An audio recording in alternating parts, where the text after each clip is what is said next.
يؤتي الحكمة من يشاء. السلام عليكم ورحمة الله وبركاته. نحمده ونصلي على رسوله الكريم أما بعد.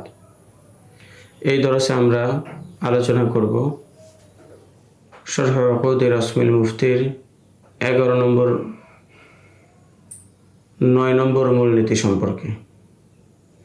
মূলনীতিটা হলো নাদিরুর রেওয়ায়া কি কখনো জহিরুর রেওয়ায়া হতে পারে?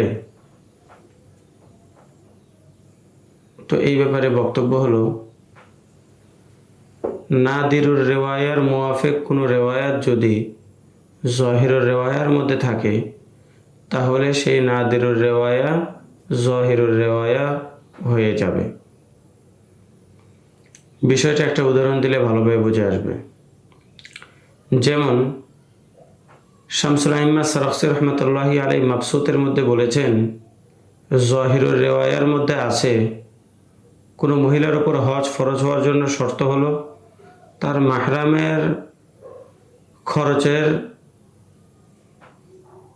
মাহরামের হজের খরচ বহন করার সক্ষমতাও তার মধ্যে থাকতে হবে। আর এই একই মাসালা আল মুহিতুল বুরহানির মধ্যে এবং আজ-যখিরার মধ্যে ইমাম হাসান বিন জিয়াদ থেকে ইমাম আবু হানিফা রহমাতুল্লাহ থেকেও বর্ণিত আছে। তাহলে এই একই মাসালা ইমাম হাসান বিন জিয়াদ থেকে বর্ণিত হওয়ার কারণে এটা নাদিরুর রেওয়ায়া, কিন্তু এই নাদিরুর রেওয়ায়াকেই ইমাম সারাখসি রহমতুল্লাহি আলাইহি জহিরুর রেওয়ায়া বলেছেন। এর কারণ হলো যে ইমাম মুহাম্মদ রহমতুল্লাহি আলাইহি থেকে এই সম্পর্কে দুইটি রেওয়ায়াত আছে। একটি রেওয়ায়াত হলো ইমাম হাসান বিন জিয়াদের মতো, আরেকটি হলো সেটার বিপরীত।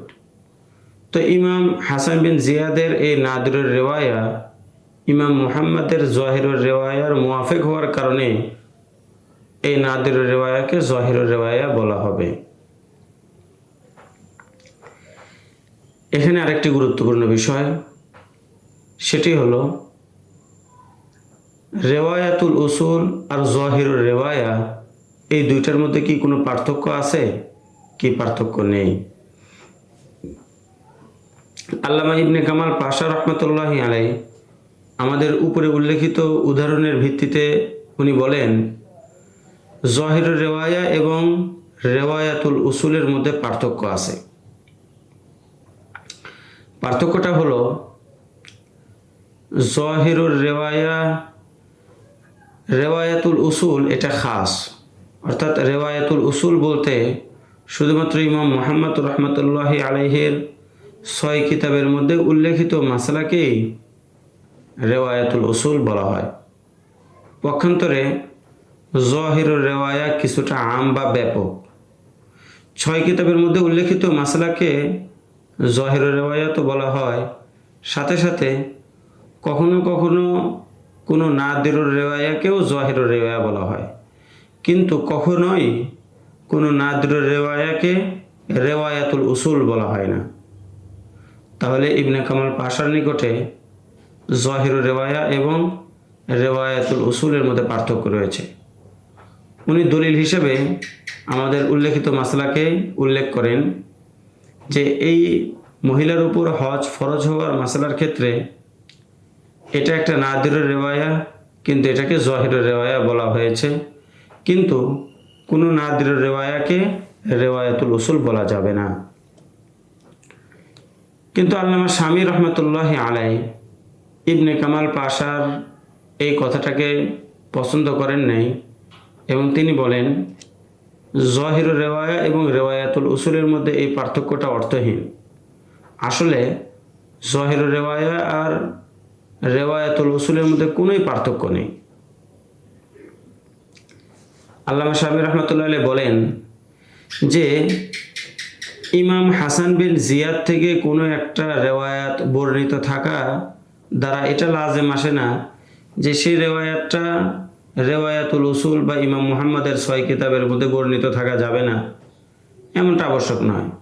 হতে পারে একটা রেওয়ায়াত ইমাম হাসান বিন জিয়াদ রেওয়ায়াত করেছেন, যার কারণে সেটা নাদিরের রেওয়ায়া, কিন্তু হুবহু সেই রেওয়ায়াতটা ইমাম মুহাম্মদ রহমতুল্লাহি আলাইহি তার কিতাবের মধ্যেও করেছেন, যার কারণে সেটা জাহিরের রেওয়ায়া বা রেওয়ায়াতুল উসুল।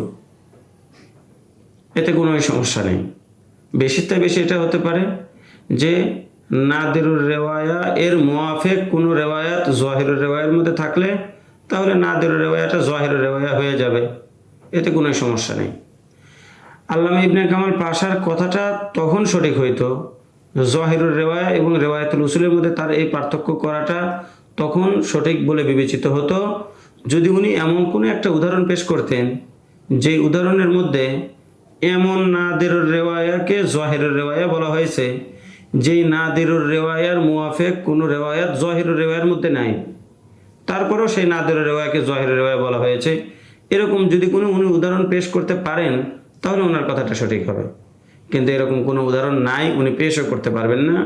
এর জন্য জাহিরুর রেওয়ায়া এবং রেওয়ায়াতুল উসুলের মধ্যে মহিলার উপর হজ ফরজ হওয়ার মাসলা নিয়ে উভয়টার মধ্যে পার্থক্য করাটা একদম অনুচিত এবং ভুল। সুতরাং সঠিক কথা হলো জাহিরুর রেওয়ায়া এবং রেওয়ায়াতুল উসুলের মধ্যে কোনো পার্থক্য নেই। এতক্ষণ পর্যন্ত আমরা দুইটা বিষয় নিয়ে আলোচনা করেছি।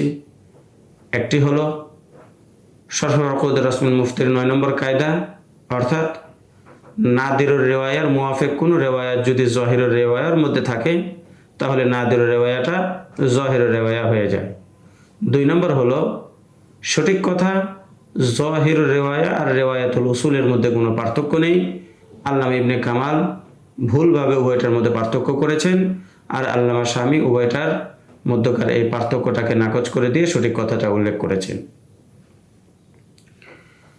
সামনে আমরা ইমাম মুহাম্মদ রহমতুল্লাহি আলাইহির গুরুত্বপূর্ণ কিতাব আল জামিউস সগীর, আস-সিয়ারুস সগীর, আস-সিয়ারুল কাবীর, এই কিতাবগুলো নিয়ে আলোচনা করব ইনশাআল্লাহ তাআলা। আসসালামু আলাইকুম রহমতুল্লাহি ওয়া বারাকাতুহু। ومن يؤت الحكمة فقد أوتي خيرا كثيرا وما يذكر إلا أولو الألباب